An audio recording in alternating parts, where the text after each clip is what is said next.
who will talk about max-closed constraint satisfaction. Thank Many you. greetings, Marcello. Nice to see Barney. people from our camp. This is clearly being made in exchange from secrets from this side of the problem. By the way, both my cousins, they served in tank armies in DDR. Both my cousins. But, so. And do they welcome them back when they... also in Czech Republic.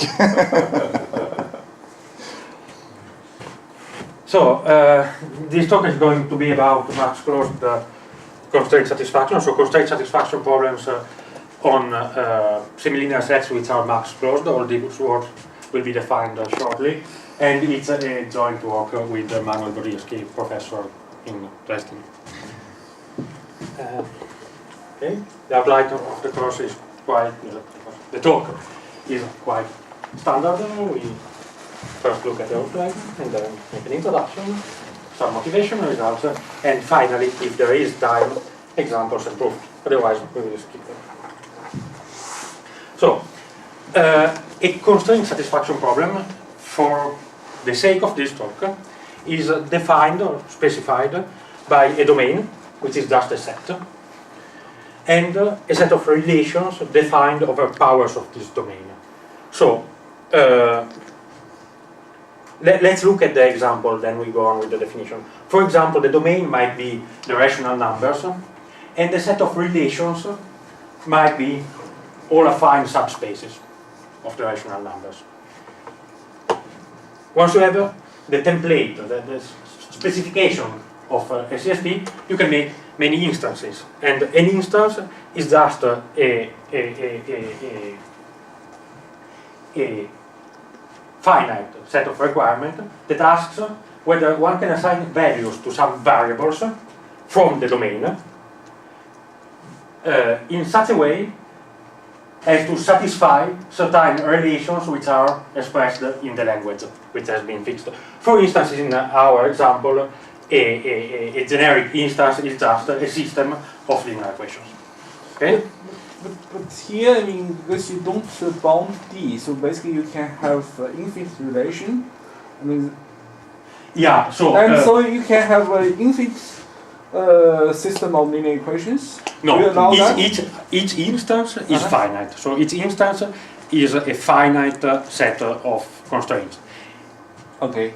A finite set of constraints applied to finitely many variables. However, you're right that in situations like these, where the language is actually infinite, there is a little bit of a coding problem, because the complexity of solving the CSP so might depend on how equations are coded. For instance, if I code them in binary, in unary, it might make a difference. So even for this case, because this relation is infinite, how do you say the size of the relation? No, each relation is finite. Each relation is just an equation. Oh, okay. I have infinitely many choices. I have infinitely many possible linear equations, but each relation is one linear equation. And I can, for instance, encode in binary its coefficients. Okay. Just a little clarify, so this is a rational field, rational numbers. Yeah. And you say affine subspaces, that means you take any affine combination of rational numbers. Yeah. So you take a linear subspace and you translate it around. Yeah. So from the origin, yes. Yeah. So in general, a linear equation is just that. So you must multiply two numbers by two rational numbers which add up to one. And But that's another presentation. So that's another presentation. Bicentric combinations of okay, they just I mean two or more numbers. But this is just to give you an idea of what a CSP is. Then we will look at more CSPs. So in general, our goal is to understand the computational complexities of CSPs of this particular form. We want to work with Q as domain, and with the language, it is a subclass of semilinear sets. So I believe that all the words here are very clear except semilinear sets, so let me give you a definition. A subset of Q to the D is semilinear if it is defined by a Boolean combination of inequalities of degree 1 with rational coefficients. So of linear inequalities. For instance, a polyhedron is an intersection of half spaces. Yeah, but it's a very special case because polytope is just a conjunction of inequalities. Yeah. So it's here you allow Boolean combination, so it's much. It's much larger. No, it's much A larger. There's polyhedron is negation. an example. It's a union of polytopes basically. It's a union of polytopes, and phases might be open, might be closed. Of course, this is an extremely ambitious goal. We cannot understand this in this generality, precisely because it's an immense set of possible things that I might have to intersect. We will look at special cases, but in general, I mean, the long-term goal is to understand these kinds of CSPs, the semi-linear CSPs, over the rationals. Of course, the choice of the rationals as a domain is immaterial here, as long as you take a dense ordered field, an ordered field. So you can take R, and it's precisely the same CSP-wise. Can I just also, so is it a Boolean combination of degree 1 or inequality of degree 1? Inequalities. So the Boolean combination of linear inequalities. Okay, inequalities, degree 1. Because I cannot call them linear. Linear means that there is no... so this, for example, like includes convex sets. Includes convex sets. But it doesn't have to be convex sets. No. It can be a union of Of course, the case of convex sets is the standard example, because the convex, I mean, if I want to, the CSP of convex sets is just in the feasibility problem for linear programming. That's So well this known. would be the conjunction of several inequalities, convex set. Yeah, precisely. In general, that's what I wanted. Disjunction, you mean?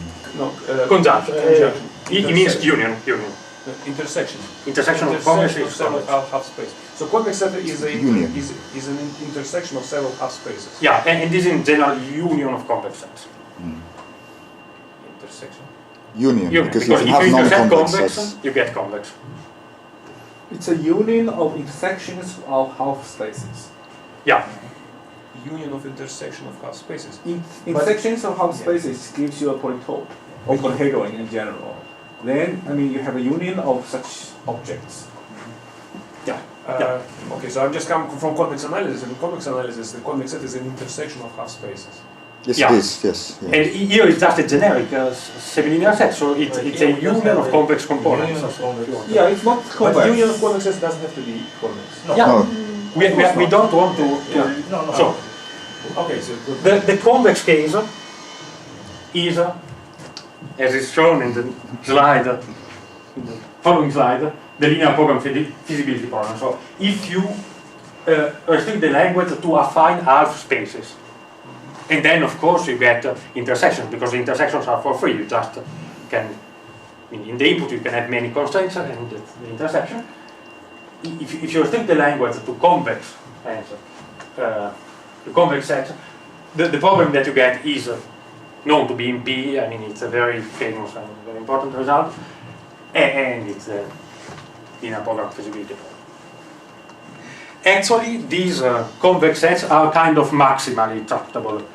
This is the precise statement was proven by Bodirsky and others. So,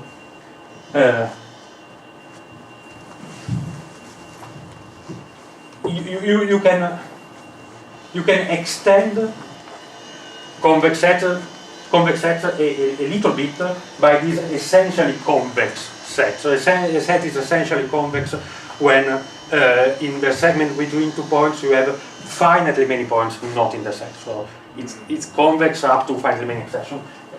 But as soon as you add to convex sets one set which is not essentially convex, then the CSP becomes immediately NP complete. So the set of all, the CSP of all convex sets is maximal in the tractability hierarchy. You cannot add anything without hitting NP completeness. So what is this essentially convex? So is it essentially convex according to the definition? So essentially convex is so take the definition of convex for each segment, for each 2 points, all the segment, for each 2 points in the set, all the segment is in the set.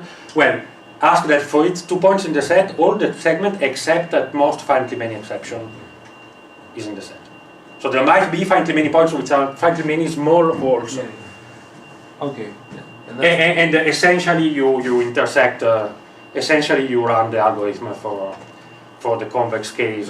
Yeah, then you just check those. And you check that you are not in. Finite points is easy, you can check. Okay. I mean, it's not finite the set of points that is missing. Just for each segment you have finitely many Yeah, you sections. still have But it's slightly more complicated because in Yeah. general there might be. So it could be, for example, a ball with one sphere excluded.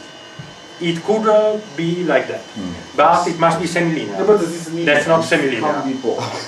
Yes, it could be a very close approximation to a ball. Take for instance a polyhedron and remove a cut to it.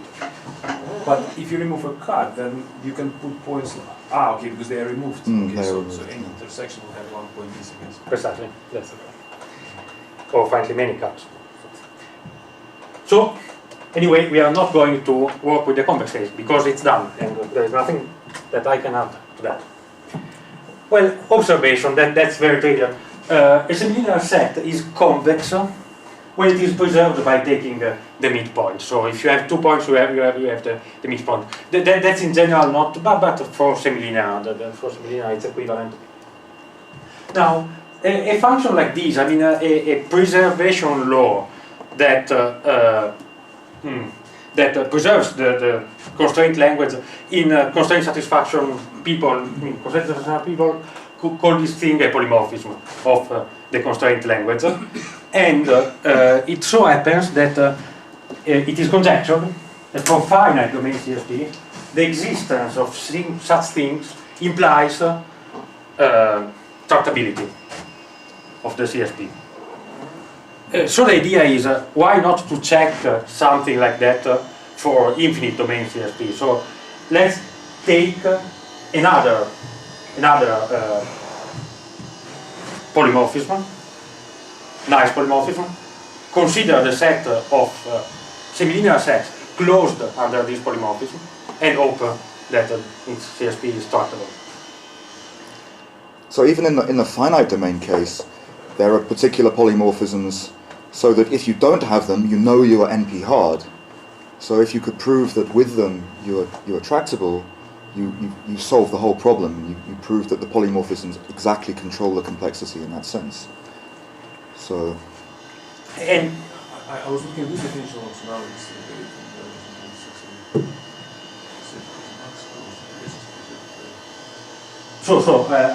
I'll guide you through the formula. It is preserved by a function that takes 2 points and maps them to the component-wise maximum.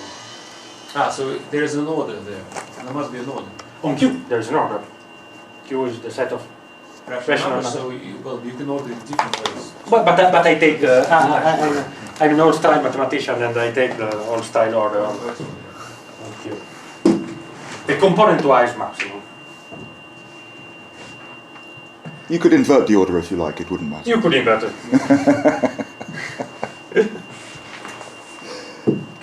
So. But not a well ordering, by the way, no. As we notice, both average and max are symmetric, in the sense that f of xy is equal to f of yx. And it is conjectured that for finite domain CSP, the existence of such symmetric polymorphism, so of a symmetric polymorphism, implies tractability. So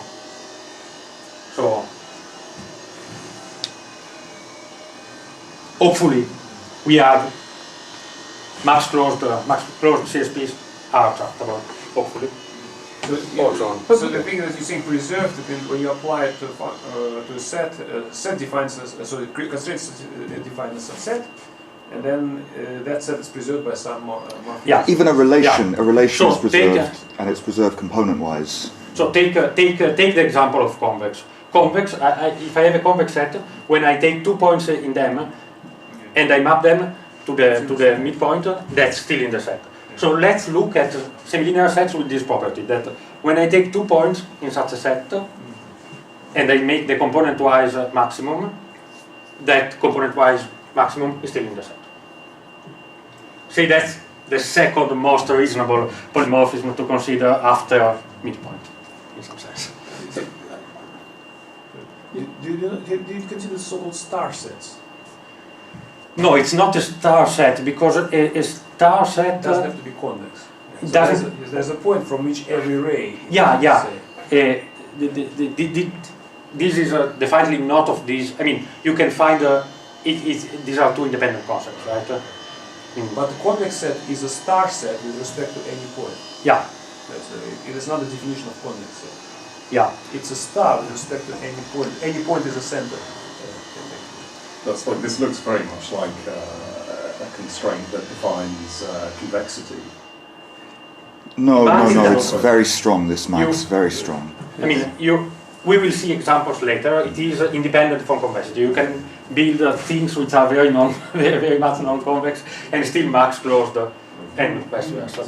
I'm a bit confused by this theorem. So this theorem says for finite ordered domain, and Yeah. here you said that for finite domain. So assuming, so it seems that this theorem does not need that conjecture. No, this is a theorem. This is not a So conception. this because it is ordered. Because the domain is ordered, and also it's just a maximal fragment. It says if you have all the max closed sets, then you are tractable. If you add something, you become intractable. But it's not a complete characterization of the tractable cases. It's just one maximally tractable case. Right. So, and I have a second motivation to consider these particular sets, which is this max atoms problem. So, it's a specific CSP. The domain is always Q, and the language is, say, equations of this form. One variable less or equal than max of other two variables plus some constant. It's easily observed that this thing is max closed, and it is somehow important because it's equivalent to a number of other things. One of them is solving systems of linear equations in so-called max plus algebra. So it's like common algebra where instead of times you have plus, and instead of plus you have max. My father invented it. Okay. With Maslov, a long time ago in the 70s. What, invented what? This, get this? Max plus algebra. Max plus algebra. Ah, this is why you called your son Max. His name is Minimax. No, why not Max Plus? It was done in the 70s. Maslov and other people in Televirdiv, they wrote a book on this, but actually my father was one of the original people who actually observed that many things like, for example, what's called the programming, Bellman's programming, how do you call it? Not linear programming. Dynamic program. Dynamic programming is linear in Max Plus, for example. If you convert it, and for example, Fourier transform becomes in Max Plus as a Legendre transform. So a lot of interesting things. But So, Max Plus is. I mean, there is a lot of literature on that in particular. This thing is actually equivalent to a number of. One is solving max plus algebra. I mean, max plus linear equations. Another one is solving a class of games called MIPE of games. Third one comes from constraint programming, so finding scheduling under some specific class of.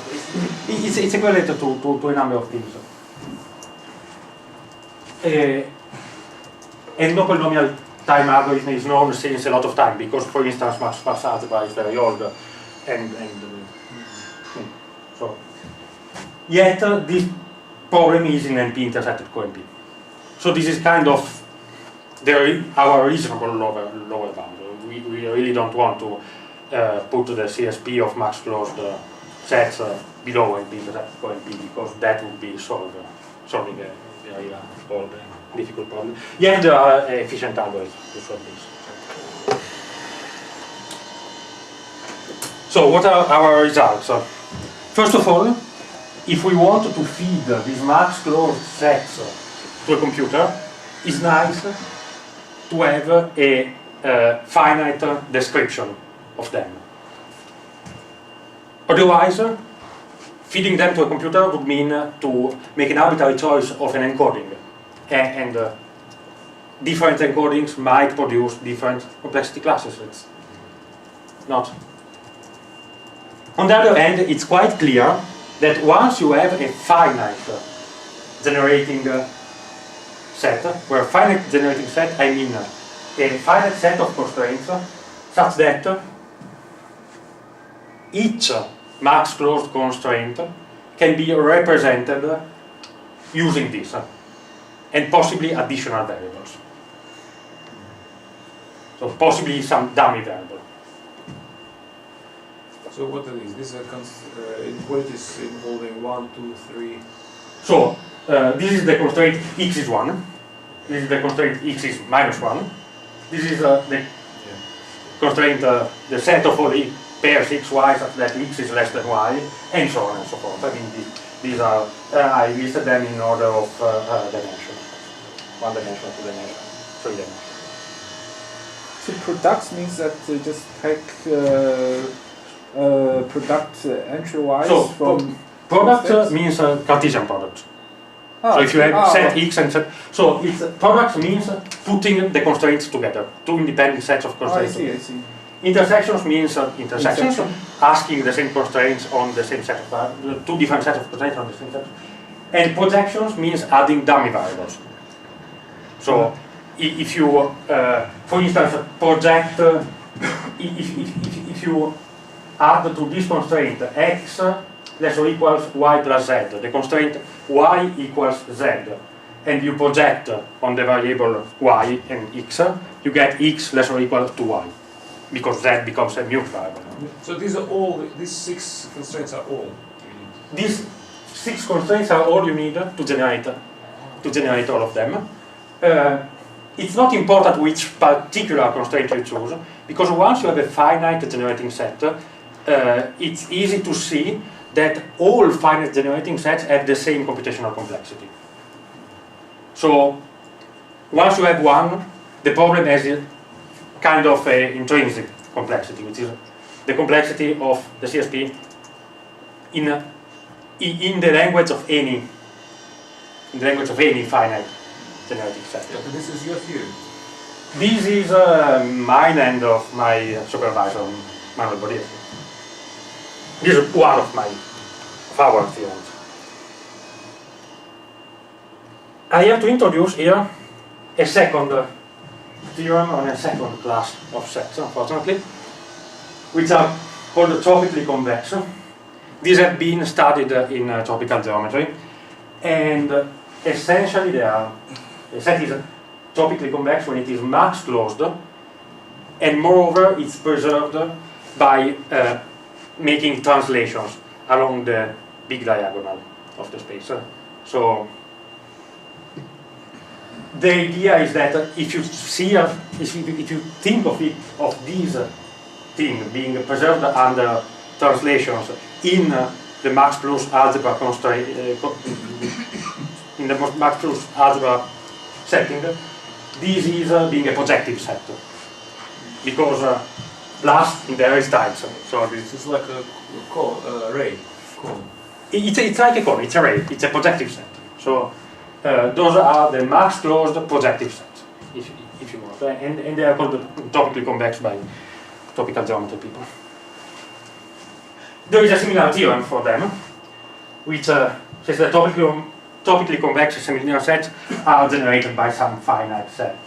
So this one, and kind of nicely, in my opinion, it's a corollary, if you want, of the proof of this. I mean, it needs some little proof, but it turns out that topically convex sets are precisely those preserved by every polymorphism that preserves the max atom problem that I showed to you before. So it's an extension of max atoms. There are more things, but if you take those polymorphisms that preserve max atoms, they also preserve all topically convex sets. So somehow, if polymorphisms want to have to tell you how hard the problem is,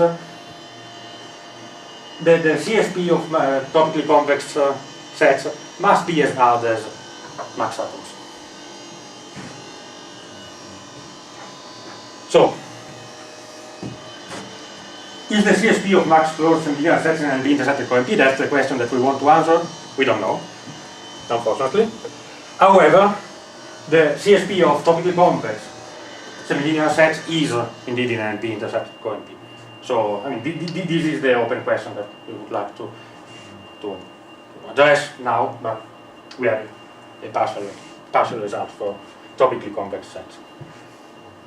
And I'm indeed finished with the results section, and with all the section except examples and proofs, which is the section that I prefer. So let's see finally how some max closed sets can look like. For the third time in this presentation, I write the definition. A set is max closed when it is preserved by component-wise maximum. In particular, in the two-dimensional case, which is the only one which I can depict on a slide, if the set contains point A and point B, it must contain point C. That's the definition. Let's see some examples. I put the definition over there in the cloud, and you have an example here. Like this.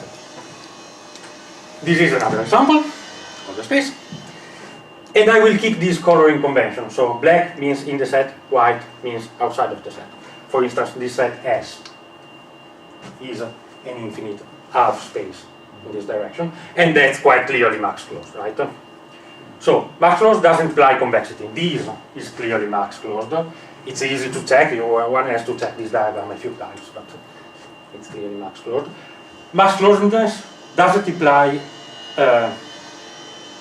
connectedness. For instance, this is max closed.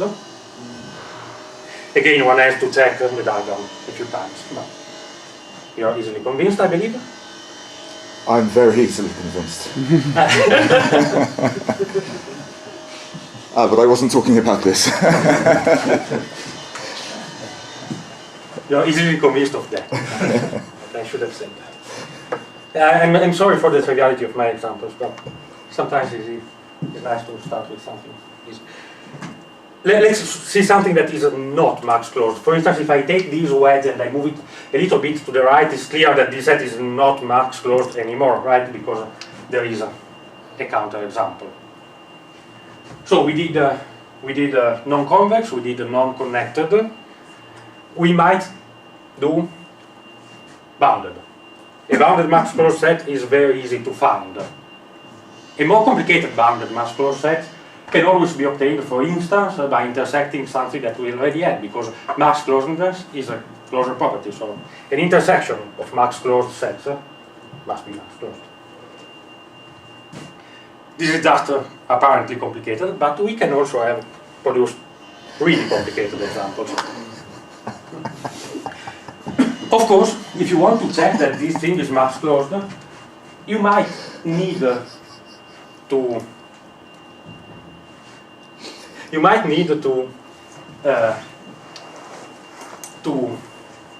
verify quite a lot of cases. Nevertheless, for the sake of the rest of the talk, I would like to give you a proof that this is max closed. So, instead of picking A and B in the set and looking and trying to prove that C is in the set, it turns out that it's easier to pick C out of the set and trying to find A and B. For instance, what if C is down here, under the elephant? Well, we see that there must be a B in the set below C. And quite clearly this doesn't happen. So C, our hypothetical counterexample, cannot be located here. By the same argument, it cannot be here, nor here, nor here. And in fact, it cannot be anywhere in the green set, namely the set of points which are not above S. What about the remaining points? For instance, what about the point here, in front of the elephant? Well, reasoning symmetrically, A must be to the left of this point. And there is no A in the set to the left of this point. This works for these, and actually for all the points which are not to the right of the set. Now, blue set plus green set is the complement of our picture. So there is no space for C. So our picture must be max closed. Right? So that actually, yeah, it makes like you're looking at some stars. So I wonder if max close is a star set. It's not a star set, I believe, because for instance, if you take the center of your star here, then I mean, you're looking if there is. So this is a line. So the center of the star must be somewhere on this line, and no point of this line can work because you can never. Yes, okay. Well, for instance, it's not connected. This set, star set must be connected, and so it must be a center. But there might exist a max plus version of being star set that works at least for topically convex, I believe. Well, we might look at it. But this is not topically convex. This is not topically convex. Unfortunately, the smallest interesting topically convex sets are three-dimensional, so I'm not going to draw them for you. I could try to draw a two-dimensional section of them. We will see later. So well, enough examples. Let's go to some proof. We want to prove this finite basis theorem. How can we do? Well, our proof works like this. We write, in general, our max closed sets in some normal form, and then we do some formal manipulation of that normal form to actually reduce to this finite basis. But all the work is to produce the normal form, actually. So I will spare you the boring manipulations and go to the normal form theorem.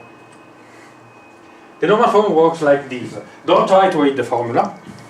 What it says is this: that a basic max closed set is a union of half spaces. These half spaces can be closed or open half spaces.